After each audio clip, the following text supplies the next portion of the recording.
Hi అండి. పక్కా కొలతలతో పాతకాలం నాటి నాయనమ్మలు, అమ్మమ్మలు చేసే కొబ్బరి లౌజ్ ఎలా చేయాలో చూసేద్దాం రండి. ముందుగా ఇక్కడ చూపిస్తున్నంత సైజు కొబ్బరికాయని తీసుకోవాలి. నేను ఇక్కడ చూపిస్తున్న గిద్దతో 3 గిద్దల పంచదార తీసుకున్నాను. గిద్ద ప్రకారం అయితే ఇక్కడ నేను చూపిస్తున్న గిద్దలో 3 గిద్దలు సరిపోతుంది. కప్స్తో కూడా ఎంత కొలత ఏంటి అనేది నేను మీకు తవా చూపిస్తాను. కొబ్బరికాయని పగలగొట్టి ఈ విధంగా ముక్కలుగా కట్ చేసుకొని మిక్సీ జార్లో వేసుకోవాలి. దీన్ని గ్రైండ్ చేసుకోవాలి. మరి ఎక్కువ గ్రైండ్ చేసుకోకూడదు. ఇక్కడ నేను చూపిస్తున్న విధంగా గ్రైండ్ చేసుకుంటే సరిపోతుంది. ఇప్పుడు కప్పు మెజర్మెంట్తో చూపిస్తున్నాను. ఇక్కడ నేను చూపిస్తున్నది 1/2 కప్ మెజర్మెంట్ కప్.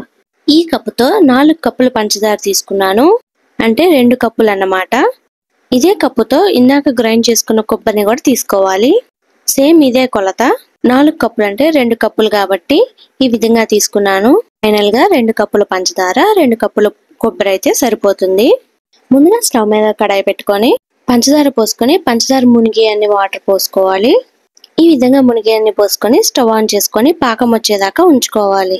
పంచదార వేసుకున్న తర్వాత పంచదార అంతా కరిగేదాకా కలుపుకుంటూ ఉండాలి. ఈ లోపు ట్రేకి నెయ్యి రాసుకొని పక్కన పెట్టుకోవాలి.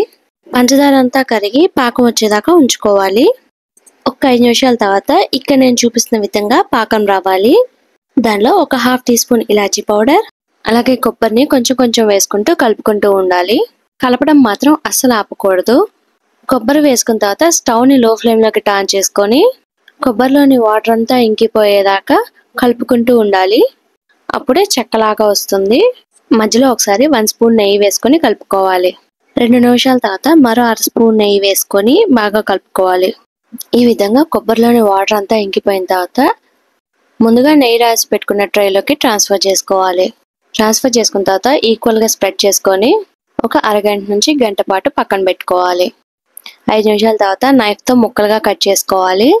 కొంచెం ఆరిన తర్వాత అయితే కట్ చేసుకోవడానికి మనకి వీలు ఉండదు, అందుకని ఈ స్టేజ్లో కట్ చేసుకోవాలి.